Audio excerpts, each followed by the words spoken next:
Hello everyone. Today we are going to start history, chapter 1, building of history through 1,000 years.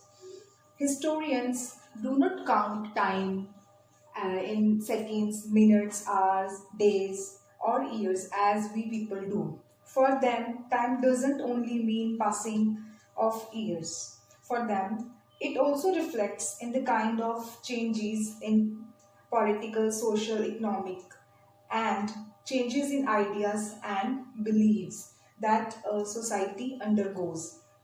So that's why historians divide time into larger segments known as periods. So, by historians, history was divided into three periods: ancient period, medieval period, and modern period. Ancient period. It was started around 7000 BCE, before Christ era, when the early Neolithic settlers learned farming and they had started living a settled life near surrounding the rivers till 700 CE, after the death of Harshvardhana. You have already read about the ancient period in detail in your 6th standard. Now in 7th standard we will read about medieval period in detail, and in the next class in 8th standard you will read about the modern period. Medieval period. Medieval period in India was started with the division of Harsha's empire into several parts, into several regional kingdoms, and with the rise of a warrior clan known as Rajputs. It stretches around 700 CE with the breakup of Mughal Empire, when Mughal Empire was broke up into several regional kingdoms and ruled by the Mansabdars. It was divided into sub-periods: early medieval period and later medieval period. Early medieval period was characterized by the rule of Hindu Rajputs, and the later medieval period was characterized with the advent of Turks in India and ended when the British tried to console their power in India. So the next is modern period. Modern period in India was started with the advent of industrialization. Means in the during the late 1700s, industries, factories, large mills were established in India by the Europeans, and at the same time British were also trying to hold their power in India, as India was a huge source for raw material and a good market for the finished products for the British Empire. That industrialization bring India into an age of poverty and economic depression. Economic depression means a period when the economy of a country goes through a bad phase and no industry was developed. However, industrialization also brought many new technologies in India, like railways, mill-produced clothes, and so on. About them we will read in detail in our next class. Now next is studying history through maps. 3 maps were drawn by the cartographers during medieval period: Map 1, Map 2 and Map 3. Map 1 was drawn by Arab cartographer Al-Idrisi. Map 2 was drawn by French cartographer Potigny. Map 3 was drawn by Flemish cartographer Jan Janssen. Here you can see Map 1. This is a picture of Map 1. Map 1 was made in 1154 CE by the Arab geographer or cartographer Al-Idrisi. It was a map of Indian subcontinent. And Map 2 was made in 1720s by a French cartographer. The meaning of cartographer, that is also given here: a person who makes maps. You can see in the picture. The two maps are quite different, even though they are made of the same area.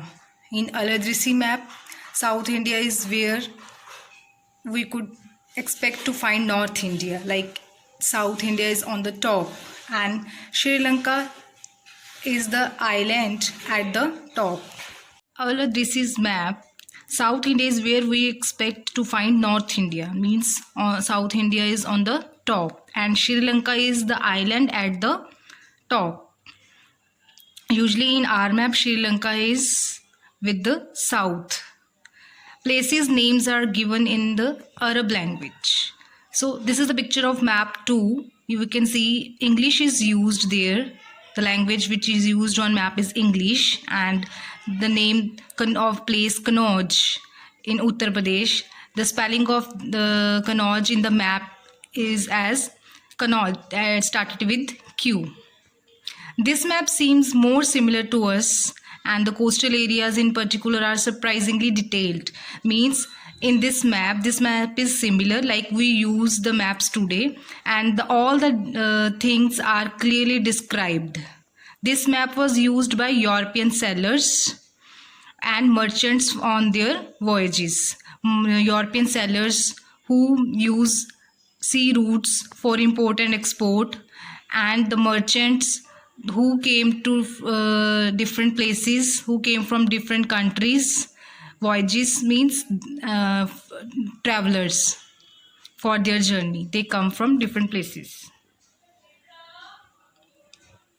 It was made nearly 600 years after the map 1.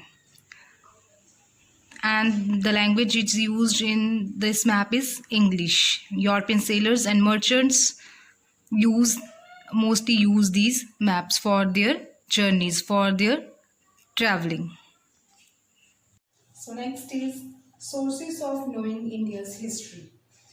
What are the sources which historians use to reconstruct our history? There are two types of sources. About them you have already read in your previous class. Two types of sources are there: archaeological sources and literary sources. Archaeological sources like coins, painting, inscriptions, and ruins of old buildings. These all are archaeological sources. And literary sources like manuscripts, court chronicles, and travelogues, means those who were present in written form, in the written pattern. First is coins. Coins are an important source of studying the history of the medieval period. The study of coins is called numismatic. Coins issued during the medieval period tell us about the dynasties who ruled in India during this period, like Rajput dynasties, Turks, Afghans, and Mughals. These coins also had a seal, means a picture embossed on them, and the name of the ruler who has made that coin, and it also tells us which material is used to make the coin, like silver, copper, gold, etc. Next is paintings. It is said that the origin of miniature paintings take place in the 6th and 7th century. What is the meaning of miniature painting? Miniature means small paintings that can be as small as the palm of a hand. And these paintings were drawn as a part of manuscripts on palm leaves to describe the texts. During in the medieval period, especially under the guidance of the Mughals and the Rajputs, miniature paintings flourished as a form of art. Miniature paintings were very beautiful.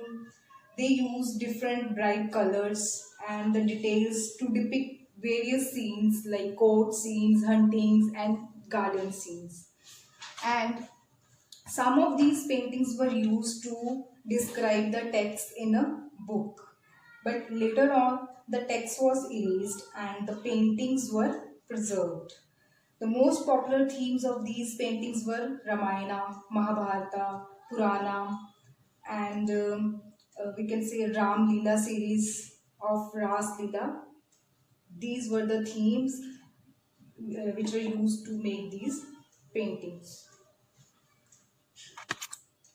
Next is inscriptions. Historians use inscriptions as a source for studying medieval history.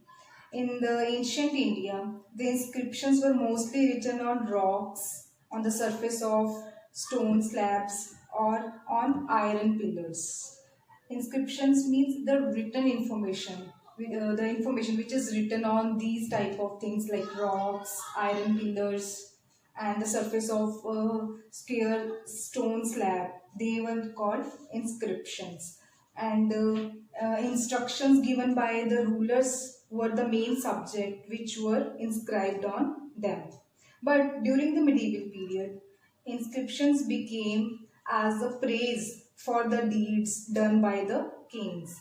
Means whenever a king won a battle or war, for his praise, they made a inscription for remembering that incident. And whenever a ruler or a king does do anything, like they contribute or donate some type of money or land to others, or to donate it to the temples, then they also made an inscription for their praise for the deeds which they have done. But in the medieval period, these inscriptions were written on copper plates. Next is manuscripts, the books, the scripts which are written by hand, and the court chronicles, the court historians and writers, those who lived in a particular time period in the region of a particular king, and they wrote about their experience, what they have observed, the lifestyle of the people, the economic, social, and political life of that uh, kingdom, and during that period. Travelogues means the foreigner travelers when they came to India and they lived for some time here, and they share their experience. They wrote their experience, what they have observed, what they have noticed during their time period. That is called travelogues. These all are the sources which help the historians to reconstruct our history. Next is emergence of political and social groups. During this period, due to continuous invasions, people moved from one place to another and traveled long distance. One such group, the Rajputs, who called themselves successors of Phoenician Kshatriya clan, became important. Between 8th and 14th century, the Rajput were the leaders of smaller regions or served in the army, but later on, because of their special status and their deeds of bravery and skills in warfare, they became prominent group. And some other groups were also came into existence like Ahoms, Jat, Sikhs, Marathas, and Kayasthas. Social groups. A new social group called Kayasthas evolved during this period. They became scribes and secretaries in the courts of kings, emperors, and sultans. With the introduction of new technology in irrigation and due to the clearing of forest for cultivation, many forest dwellers and tribal communities were displaced from their places. Some migrated to other places and took up new occupations. Those few who remained there, they became peasants. As a result, the society was divided into different groups, and these groups, different groups termed as jatis or sub-castes. For example, Gujjar Jati, that is a prominent jati in the Bundelkhand region. Emergence of regions and empires, languages, and new inventions. With the integration of Harsha's empire in the early 1800 CE, entire North India was broke up into several different regional kingdoms and ruled by various Rajput dynasties. In the south, the Chola took over the kingdom of the Palwas and Pandyas and ruled over most of the South India. Same like different languages were established during this period. Many regions of India had distinct regional identities and their own language and cultures. These regions were associated with specific ruling dynasty that helped in development of their regional culture and gave them a strong identity. A new language, Hindvi, developed due to the mixing of Persian and Hindi language. Persian language became the court language of the rulers of Delhi and the Mughals. Many books were written in regional languages also. New inventions. During this period, a few new inventions took place in India, like the Persian wheel and a new weapon called tube or cannon was also introduced. A Persian wheel, a wheel attached to a well and used for irrigation was introduced. And Mughal also introduced a new weapon called top or cannon, a kind of firearm for the first time. This helped them overcome the large armies of the Rajputs and the Turks. Many new types of dresses, food, and beverages were also introduced during this period. Regional as well as specific cuisines also developed, like Lucknowi and Mughlai cuisines are the examples of such new developments. Next is revival of Brahminism. Important changes took place in the Hindu religion, like they have started the worship of new deities and the construction of new temples and increase in the importance of Brahmins. Brahmins became a dominant group in the society because of their knowledge of Sanskrit and classical texts. They earned their position and respect in the society. Next is Bhakti movement. Due to the changes happened in medieval India, with the emergence of new social groups and subcasts, in result, it gave rise to the Bhakti movement. This movement was based on a belief and the idea of bhakti or devotion towards God without any rituals. Many saints such as Kabir, Mirabai, Ravidas, Tukaram and others promoted bhakti movement as a means to achieve spirituality. Next is advent of Islam. How Islam religion came in India. Traders and merchants firstly brought Islam to India. Followers of Islam, that are Muslims, they believe in one God and believe that the word of God is written in the Quran, which is their holy book. Like Hinduism, Islam is also interpreted in different ways. Thus, there are many sects such as Sunnis or Shias in Islam. They were divided into two parts, Sunnis or Shias. The Sunnis were the followers of Prophet Muhammad, hence they gave the name to them Sunnis. And the Shia, they believe that Ali, the son-in-law of Prophet Muhammad, is the legal leader of the Muslim community. A new group or a new form of Sufism developed in India, which considered God as the uniting force for all beings. Like for all, the God is the only force which unite all the human beings, whether they are Hindus, whether they are Buddhist, they belong to Buddhism. Sufism was able to attract many Hindus to Islam as it did not believe in any social class and they treat every human being as equal. So because of this, so many people attracted to Sufism and they joined Sufism from Hindu religion.